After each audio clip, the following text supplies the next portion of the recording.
नमस्कार साथियों, बहुत ही स्वागत है आपका हमारे YouTube चैनल कुमार स्टूडियो 688 पे। जैसा कल का प्रॉमिस था कि आज हम ज्योग्राफी के बारे में बात करेंगे, तो देखते हैं कि ज्योग्राफी की क्या परिस्थिति बनती है और किन विषय में हम बात करेंगे। तो आज का विषय है भारत का राष्ट्रीय उद्यानों के बारे में। जो भारत के राष्ट्रीय उद्यान हैं, भारत के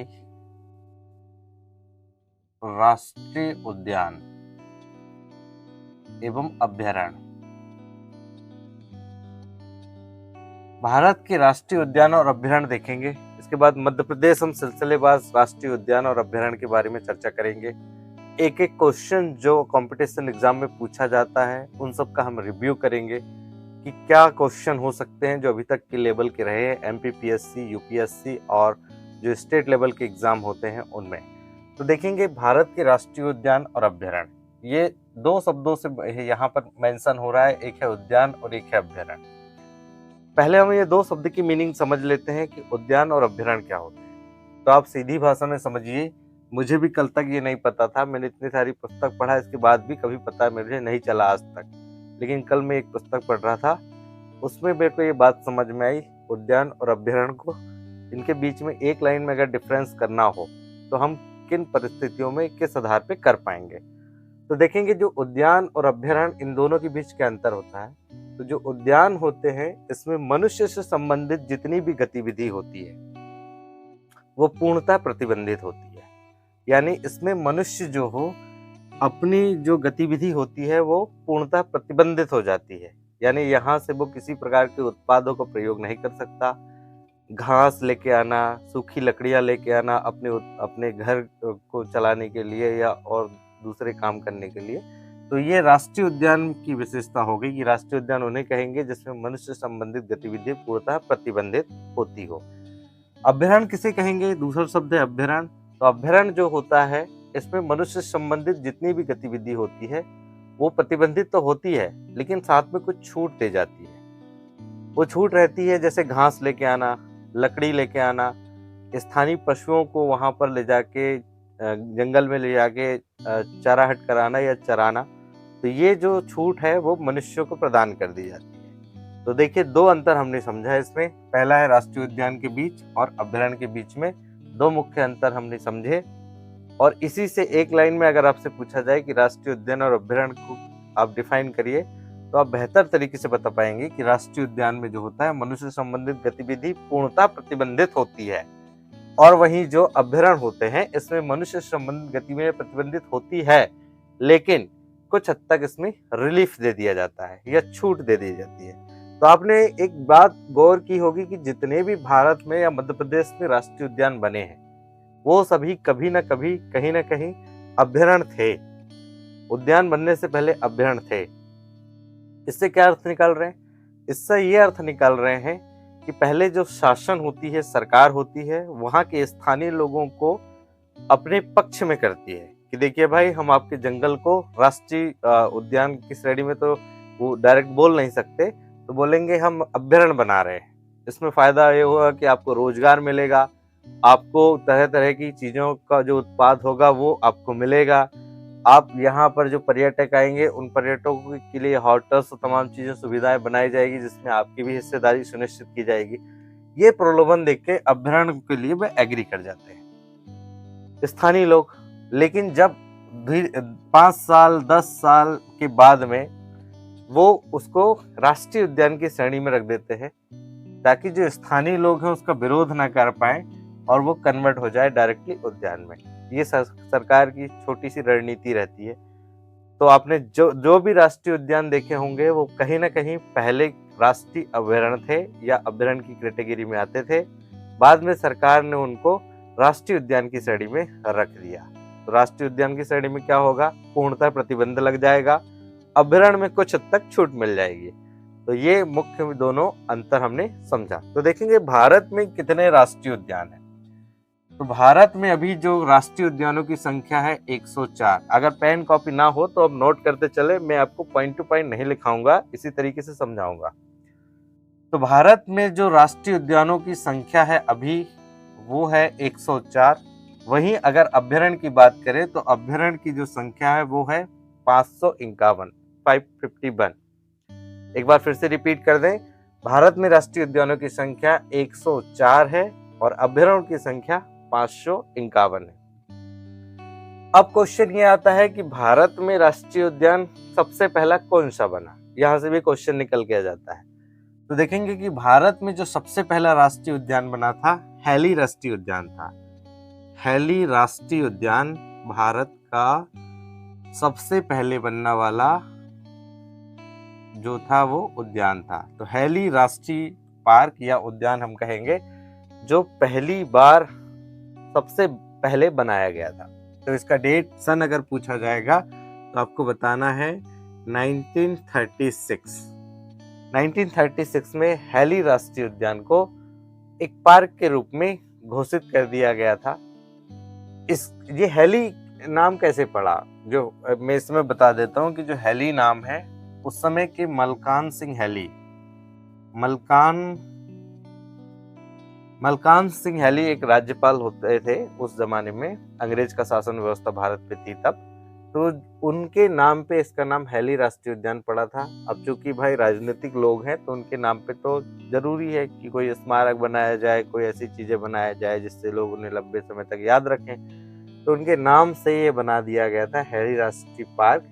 अब इसका जो नाम बदल के कर दिया गया Jim Corbett national park, Jim Corbett national park,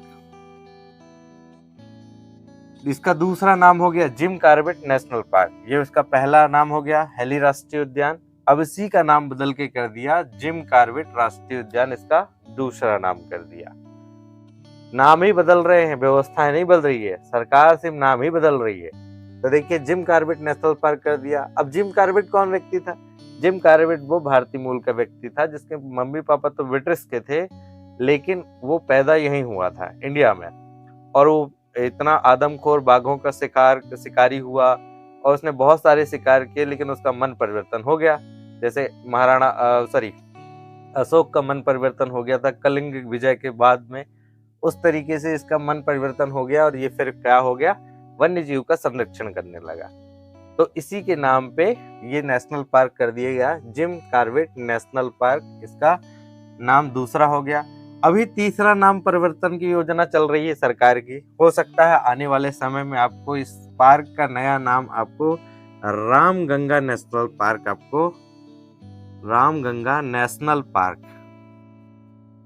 national गलत हो गया, नेशनल पार्क, इसका नाम आपको देखने को मिले। रामगंगा नेशनल पार्क इसका तीसरा नाम हो जाएगा। तो आपसे पूछा जाएगा ऑप्शन में कि भारत का पहला राष्ट्रीय उद्यान बताइए, तो अगर हैली राष्ट्रीय पार्क आएगा तो आप वो लगाएंगे, नहीं आएगा तो जिम कॉर्बेट आएगा वो लगाएंगे, और अगर ये दोनों नहीं आए तो रामगंगा नेशनल पार्क तो आएगा ही डेफिनेटली। तो ये तीनों का एक ही नाम है, 1936 में ये बने, और इनको बनाने के पीछे एकमात्र उद्देश्य था कि जो वन्य जीव हैं उनका संरक्षण किया जाए, उनके लिए एक सुविधा युक्त वातावरण तैयार किया जाए, क्योंकि भारत बहुत चिंतित था इस विषय में कि भारत में जो है वन्य जीवों की संख्या लगातार गिरते जा रही है, जिसमें से बंगाल टाइगर और दूसरे जो जीव जंतु थे वो उनकी संख्या कम होते जा रही है। तो रामगंगा नेशनल पार्क इसका तीसरा नाम अगर ऑप्शन में आए तो आपको टिक करके आना है, ये रामगंगा नेशनल पार्क इसका थर्ड नाम हो गया। जो राष्ट्रीय उद्यान इसका संरक्षण कहाँ है, ये नैनीताल उत्तराखंड में है। आप तो ये हो गए भारत के राष्ट्रीय उद्यान। अब हम अभ्यारण्य देखेंगे कि भारत का पहला अभ्यारण्य कौन सा था। तो भारत का पहला अभ्यारण्य 1887 यानी 1887 में मीठा नाम, ध्यान रखेंगे मीठा नाम जो था अभ्यारण्य बनाया गया था 1887 में पहली बार, और ये जो बनाया गया था ये सिक्किम में बनाया गया था। तो ये पूछ सकता है कि आपको भारत का पहला अभ्यारण्य कौन सा है, कब बना, तो 1887 को मीठा नाम अभ्यारण्य के रूप में इसको जाना गया जो सिक्किम में है। अब हम बाघ संरक्षण रिपोर्ट देख लेते हैं कि बाघ संरक्षण रिपोर्ट 2018 के अनुसार, बाघ संरक्षण रिपोर्ट 2018 के अनुसार भारत में जो बाघों की कुल संख्या है वो 2967 यानी 2967 बाघ जो है भारत में अभी वर्तमान में है। एक समय था 2014 या 13 के आसपास जब हमारे पास बाघों की संख्या मात्र 1314 यानी 1311 या 14 के आसपास हमारे पास बाघ थे। 1411, 1311, मेरे से आंकड़ा थोड़ा सा ध्यान नहीं आ रहा है। तो हम वहां से लेकर की जनवरी तय करें और हमने बाघों की संख्या 2967 कर दी। अब तो आलम ये हो गया है कि बाघ जंगलों में तो कम, खेतों में ज्यादा नजर आते हैं। तो देखिए, भारत में बाघों की संख्या दिन प्रतिदिन बढ़ते जा रही है। उसका सीधा सा एक कारण है कि हमारी सरकारों ने गंभीरता पूर्वक ध्यान दिया और इनके संरक्षण के लिए कार्य किया। वहीं अगर बात करें तो मध्य प्रदेश में अभी बाघों की संख्या कितनी है, तो मध्य प्रदेश में अभी बाघों की संख्या 526 है। ध्यान रखेंगे, 2018 की रिपोर्ट के अनुसार मध्य प्रदेश में बाघों की संख्या 526 है, जो भारत में प्रथम स्थान है। अगर आपसे पूछा जाए कि सर्वाधिक बाघ किस प्रदेश में है, तो आपको बताना है मध्य प्रदेश में, जहाँ पे संख्या है 526। दूसरे स्थान में जो आता है वो है अभी कर्नाटक। कर्नाटक में बाघों की संख्या 524 वर्तमान में है, यानी 2018 की रिपोर्ट के अनुसार। अभी तो बढ़ गए होंगे, इनकी संख्या लगातार बढ़ते जा रही है। कुत्ती बिल्ली की प्रजाति के तो है सर, उसी तरीके से इनकी संख्या बढ़ रही है। तो देखो, पहला नंबर 526 मध्य प्रदेश, दूसरा नंबर 524 जो है कर्नाटक का, और तीसरा नंबर जो आता है उत्तराखंड, यानी उत्तराखंड में बाघों की संख्या है 442 के आसपास 2018 की रिपोर्ट के अनुसार उत्तराखंड में बाघों की संख्या भी बढ़ी है। तो आपको ये पूछ सकता है बाघों की संख्या, तो ये भी ध्यान रखना है, बाघों की संख्या संरक्षण के लिए ही अपना राष्ट्रीय उद्यान और अभ्यारण्य बनाए गए हैं। तो आप ये देखिए, 2018 के अनुसार मध्य प्रदेश में 526 बाघ हैं, और कर्नाटक में जो दूसरे स्थान पे 524 बाघ हैं, उत्तराखंड में है 442 बाघ। यह भी भारत की रिपोर्ट कह रही है। तो हमने ओवरव्यू देखा ओवरव्यू में देखे क्या क्या देखे, भारत के राष्ट्रीय उद्यान और अभ्यारण्य के बीच में अंतर समझा। भारत में जो अभी राष्ट्रीय उद्यान है उनकी संख्या 104 है, और वही अभ्यारण्यों की संख्या 551 है। जो पहला राष्ट्रीय उद्यान बना भारत का, उसका नाम हेली राष्ट्रीय उद्यान था, जो 1936 में बनाया गया था। मलकान सिंह जो गवर्नर थे ब्रिटिश काल के, उन्होंने के नाम पर ये पार्क बनाया गया था, ये राष्ट्रीय उद्यान बनाया गया था। इसका नाम बदल के जिम कॉर्बेट पार्क कर दिया गया, जिम कॉर्बेट नेशनल उद्यान कर दिया गया। जिम कॉर्बेट वो व्यक्ति था जो बहुत शिकारी था, जो जानवरों का शिकार करता था। आदमखोर एक शेरनी थी जिन्होंने लगभग 436 लोगों को मार चुका था। तो उसी को मारने के लिए स्पेशल इसको इनवाइट की थी तथा सरकार जो ब्रिटिश की थी उस समय, उन्होंने तो जिम कॉर्बेट नेशनल पार्क उन्हीं के नाम में रखा। बाद में वो संरक्षण के काम आ गए। ये अविवाहित थे, इनकी शादी नहीं हुई थी, इनकी एक बहन थी, ये भी उनकी शादी नहीं हुई थी। इनका एक लंबा इतिहास है। तो ये जिम कॉर्बेट नेशनल पार्क जो इसका अभी वर्तमान में नाम अभी चल रहा है, और अगर आने वाले समय में नाम बदलेगा तो रामगंगा नेशनल पार्क का नाम होगा। रामगंगा नेशनल पार्क क्यों होगा? क्योंकि इस रामगंगा नाम की एक नदी है जो गंगा नदी की सहायक नदी है, जो इसी नेशनल पार्क से होके गुजरती है। तो आने वाले समय में अगर आपको ये पूछ ले कि रामगंगा नेशनल पार्क किसका परिवर्तित नाम है, तो आपको बताना है जिम कॉर्बेट नेशनल पार्क या तो हेली राष्ट्रीय नेशनल पार्क का परिवर्तित नाम है। वहीं साथ में हमने अभ्यारण्य देखे। अभ्यारण्य की संख्या भारत में 551 है। भारत में प्रथम अभ्यारण्य 1857 में मीठा नामा अभ्यारण्य जो सिक्किम में है उससे बनाया गया। वहीं पर हमने बाघ संरक्षण रिपोर्ट, इसका ओवरव्यू देखते हुए ये जाना कि 2018 में बाघ संरक्षण रिपोर्ट के अनुसार भारत में टोटल बाघों की संख्या 2967 यानी 2967 हमारे पास बाघ है भारत में 2018 की रिपोर्ट के अनुसार। मध्य प्रदेश जो अभी तक टॉप कर रहा है, इसमें बाघों की संख्या 526 है। हमारा जो मध्य प्रदेश है, ये मध्य प्रदेश का एक और अन्य नाम भी है, टाइगर स्टेट भी इसे कहते हैं, सोया स्टेट भी इसे कहते हैं। तो टाइगर स्टेट का ये कब्जा दबदबा अभी बना के रखा हुआ है, आगे भी बना के रखेगा, क्योंकि सबसे ज्यादा बाघ तो यही है। और मोदी जी ने तो और नए प्रकार की जीव जंतु लेके आए हैं, और संख्या दूसरे जो वन्य जीवों की है उनकी बढ़ेगी। तो मध्य प्रदेश में 526 अभी क्या है हमारे पास बाघ है। वहीं जो दूसरे स्थान पे लीड कर रहा है 524 कर्नाटक है। ये भी प्रकृति से बाहुल्य क्षेत्र है, सबसे अधिक वन जो है सघन्य वन जो क्षेत्र आएंगे, क्योंकि नीलगिरी की पहाड़ियां वगैरह भी इधर ही आ जाती हैं आगे।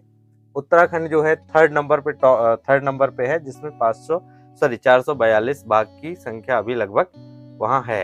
अभी रिपोर्ट आना बाकी है, जब 2023 की रिपोर्ट आएगी, क्योंकि कोरोना काल लगा, कोरोना काल से जनसंख्या ही नहीं गिनी गई, तो बाघों की संख्या कहाँ से गिनी जाती। तो इस प्रकार का हमने अभी एक पढ़ा। अब हम देखते हैं, ये पूरा भारत का हमारा एक तरीके से तैयार हो गया। अभी हम मध्य प्रदेश देखेंगे। भारत के डीपली एक एक राष्ट्रीय उद्यान के बारे में चर्चा करेंगे, किनका क्षेत्रफल कितना है ये भी देखेंगे, और साथ ही साथ हम अभ्यारण्य के बारे में भी चर्चा करेंगे। लेकिन हम अभी स्पेशल मध्य प्रदेश में फोकस कर रहे हैं। तो ये भारत का छोटा सा एक आपके सामने प्रेजेंटेशन था, कि आप इससे देखकर थोड़ा सा अंदाजा लगा पाए कि क्या स्थिति होती है अभ्यारण्य और राष्ट्रीय उद्यानों की। तो देखेंगे, हम मध्य प्रदेश के बारे में चर्चा करेंगे। तो मध्य प्रदेश का जो सबसे बड़ा राष्ट्रीय उद्यान है उसके बारे में बात करेंगे। तो मध्य प्रदेश का सबसे बड़ा राष्ट्रीय उद्यान कौन सा है, बताएंगे आप? अगर आपको पता हो नहीं हो, मध्य प्रदेश का सबसे बड़ा राष्ट्रीय उद्यान कौन सा है और सबसे पहले बनने वाला?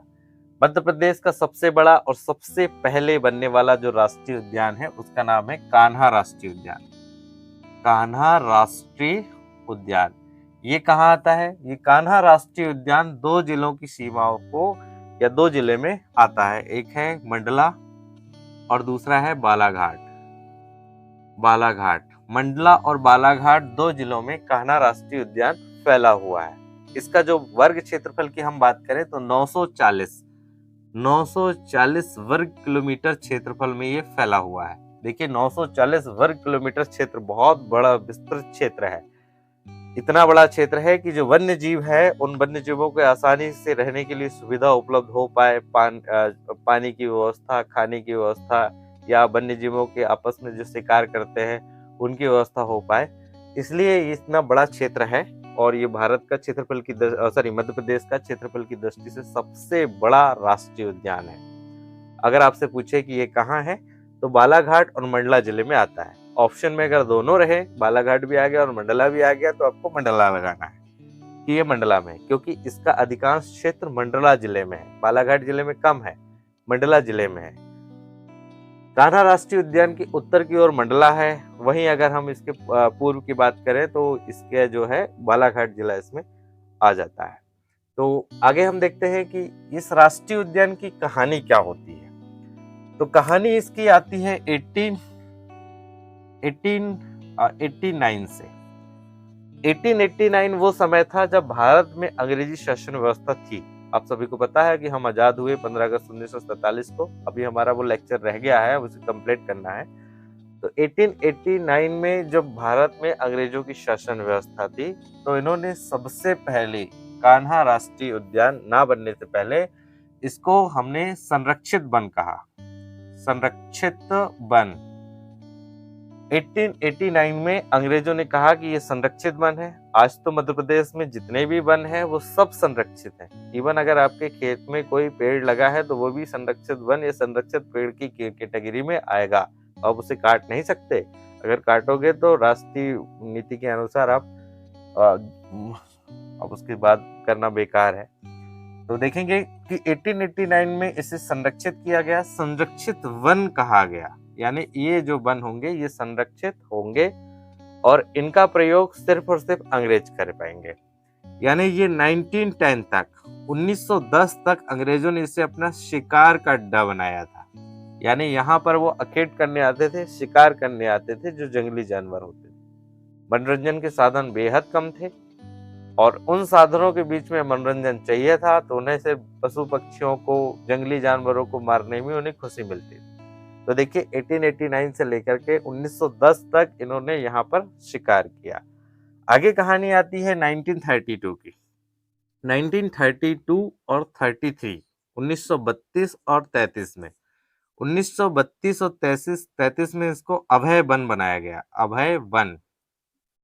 अब आपसे पूछा जा सकता है कि जो कान्हा राष्ट्रीय पार्क है इसे कब अभय वन बनाया गया, तो 1932 या 33 ऑप्शन में आएगा। तो इसे अभय वन बनाया गया। अभय वन क्या होता है?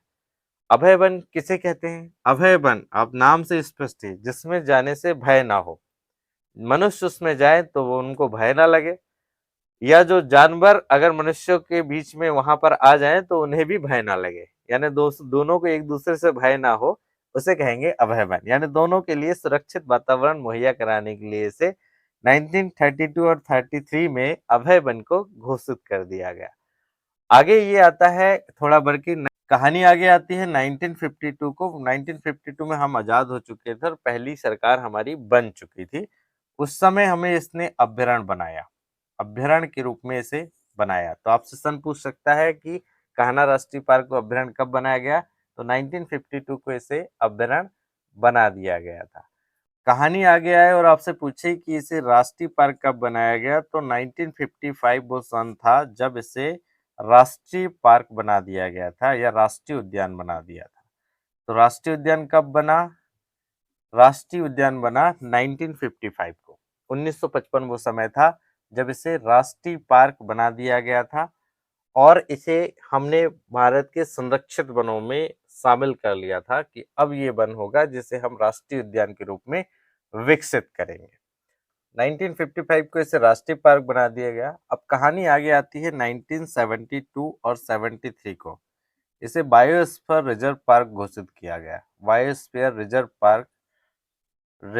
पार्क बना दिया गया।